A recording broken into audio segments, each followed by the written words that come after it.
ಕೇಂದ್ರ ಸರ್ಕಾರಕ್ಕೆ ನಾಳೆಗೆ 100 ದಿನ ಚಳಿಗಾಲದ ಅಧಿವೇಶನದಲ್ಲಿ ಒಂದು ದೇಶ ಒಂದು ಚುನಾವಣೆ ಕಾಯ್ದೆಯನ್ನು ಜಾರಿಗೆ ತರ್ತಾರೆ ಅನ್ನೋ ನಿರೀಕ್ಷೆ ಎಲ್ಲರಿಗೂ ಇದೆ.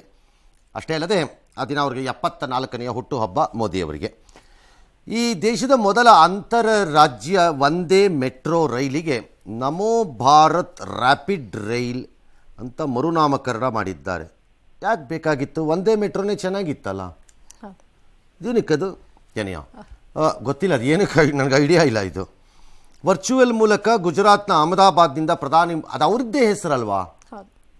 ಒಂದೇ ಭಾರತ್ ಅವರೇ ಇಟ್ಕೊಂಡಿರೋ ಹೆಸರು ತಾನೆ. ಅದನ್ನೇನಕ್ಕೆ ಇದು ನಮೋ ಭಾರತ್ ರ್ಯಾಪಿಡ್ ರೈಲ್ ಅಂತ ಕನ್ಫ್ಯೂಷನ್ ಯಾಕೆ? ಚೆನ್ನಾಗಿತ್ತಲ್ಲ, ಎರಡು ಪದದಲ್ಲಿ ಹೇಳಿ ಜನ ತಿಳ್ಕೊಳ್ಳೋರು ಅಟ್ಲೀಸ್ಟು. ನಾಳೆಯಿಂದ ಭುಜ್ ಅಹಮದಾಬಾದ್ ನಡುವೆ ಸಾರ್ವಜನಿಕ ಸಂಚಾರ. ವಿಶೇಷತೆಗಳಿದೆಯಂತೆ. ಏನು ವಿಶೇಷತೆ? ಏನು ಅಲ್ಲಿದಪ್ಪ, ಇದು ನಮಗೆ ಹಾಕಿದು, ಅಲ್ಲಿ ಟಿಕೆಟ್ ಎಷ್ಟು, ಅಲ್ಲಿ ಎಷ್ಟು ಗಂಟೆಗೆ ಹೋಗುತ್ತೆ, ನಾವು ಇಟ್ಕೊಂಡು ಏನು ಮಾಡಬೇಕು ಇದನ್ನು? ಅಪಘಾತ ತಡೆಗೇನೋ ತಂತ್ರಜ್ಞಾನ ಕವಚಿದೆಯಂತೆ. ಬೆಂಕಿ ಅವಘಡ ಪತ್ತೆ ತಂತ್ರಜ್ಞಾನ. ಏನು ತಂತ್ರಜ್ಞಾನ? ಫೈರು ಗಿಯರು ಇದು ಹಾಕಿರ್ತಾರೆ. ಏನು ದೊಡ್ಡ ಇಂಟರ್ನ್ಯಾಷನಲ್ ತಂತ್ರಜ್ಞಾನ ಅನ್ನೋದು. ಎಮರ್ಜೆನ್ಸಿ ಲೈಟನ್ ತಂತ್ರಜ್ಞಾನ ಅಂತ ಕರೆದ್ರೆ ನಾನು ಏನಂತ ಹೇಳಲಿ ಇನ್ನು?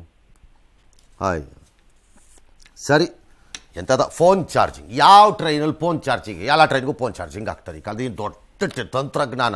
ಅದೇ ಇಲ್ಲ, ಈಗ 4 ಜನ ಸ್ಪೇಸ್ಗೆ ಹೋಗಿ ಬಂದ್ರಲ್ಲ, ಆ ಥರ ತಂತ್ರಜ್ಞಾನ. ಏನು ಬರೀ ರೈಲ್ ಬಿಡ್ತಾರಪ್ಪ ಸುಮ್ಮನೆ.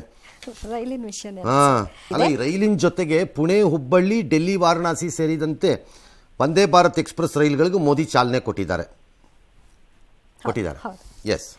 ಡೊನಾಲ್ಡ್ ಟ್ರಂಪ್ ಕೊಲೆಗೆ 2ನೇ ಬಾರಿ ಯತ್ನ ನಡೆದಿದೆ. ಫ್ಲೋರಿಡಾದ ವೆಸ್ಟ್ ಪಾಮ್ ಬೀಚ್ನ ತನ್ನ ಗಾಲ್ಫ್ ಕ್ಲಬ್ನಲ್ಲಿದ್ದಂತಹ ಟ್ರಂಪ್ ಮೇಲೆ ಅನಾಮಿಕನೋರ್ವ ಗುಂಡಿನ ದಾಳಿಗೆ ಯತ್ನಿಸಿದ್ದಾನೆ. ಗಾಲ್ಫ್ ಕ್ಲಬ್ನಿಂದ ಸುಮಾರು 400 ಗಜಗಳಷ್ಟು ದೂರದಲ್ಲಿ ಪೊದೆಯಲ್ಲಿ ಅವಿತಿದ್ದ ಅಮೆರಿಕದ ಸೀಕ್ರೆಟ್ ಸರ್ವಿಸ್ ಏಜೆಂಟ್ ಗುಂಡು ಹಾರಿಸಿದ್ದಾನೆ. ತಕ್ಷಣವೇ ಬಂದೂಕುಧಾರಿ ರೈಫಲ್ ಅನ್ನ ಬಿಸಾಡಿ ಎಸ್ಯುವಿ ಕಾರನ್ನ ಹತ್ತಿ ಎಸ್ಕೇಪ್ ಆಗಿದ್ದಾನೆ. ಸ್ಥಳದಲ್ಲಿ ಬಿಸಾಕಿದಂತಹ ಬಂದೂಕು, 2 ಬ್ಯಾಕ್ಪ್ಯಾಕ್ಗಳು, ಗುರಿಗಾಗಿ ಬಳಸಲಾಗಿದ್ದಂತಹ ಸ್ಕೋಪ್ ಮತ್ತು ಗೋಪ್ರೋ ಕ್ಯಾಮೆರಾಗಳನ್ನು ಸೀಸ್ ಮಾಡಲಾಗಿದೆ. ಈ ಮಧ್ಯೆ ಟ್ರಂಪ್ ಸುರಕ್ಷಿತವಾಗಿದ್ದಾರೆ. ಓರ್ವನನ್ನ ಬಂಧಿಸಿದ್ದೀವಿ ಅಂತ ಅಮೆರಿಕ ತನಿಖಾ ಸಂಸ್ಥೆ ಹೇಳಿದೆ.